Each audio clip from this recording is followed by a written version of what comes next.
శంకర జై శ్రీరామ్. ఇప్పుడు మీరు చూస్తున్నది తాడిపత్రి గ్రామంలో వెలిసి ఉన్న శ్రీ నాగేశ్వర స్వామి దేవాలయం అపర్ణాదేవి.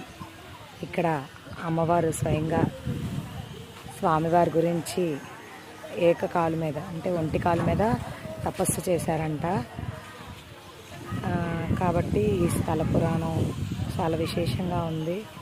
అవకాశం ఉన్న వాళ్ళు వచ్చి ఈ దేవాలయాన్ని దర్శించుకోండి. అలాగే దీని ఆనుకుని ఒక శివాలయం ఉంది.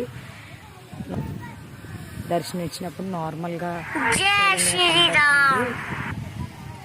అద్దంలోంచి చూస్తే పుట్ట కూడా ఉంటుంది. ఈ గుడి యొక్క విశేషం ఇది కనుక ఈ గ్రామానికి తాడిపత్రి గ్రామానికి వచ్చి ఇలా మన దేవాలయాల యొక్క విశేషాలని సందర్శించాలని కోరుతున్నాను.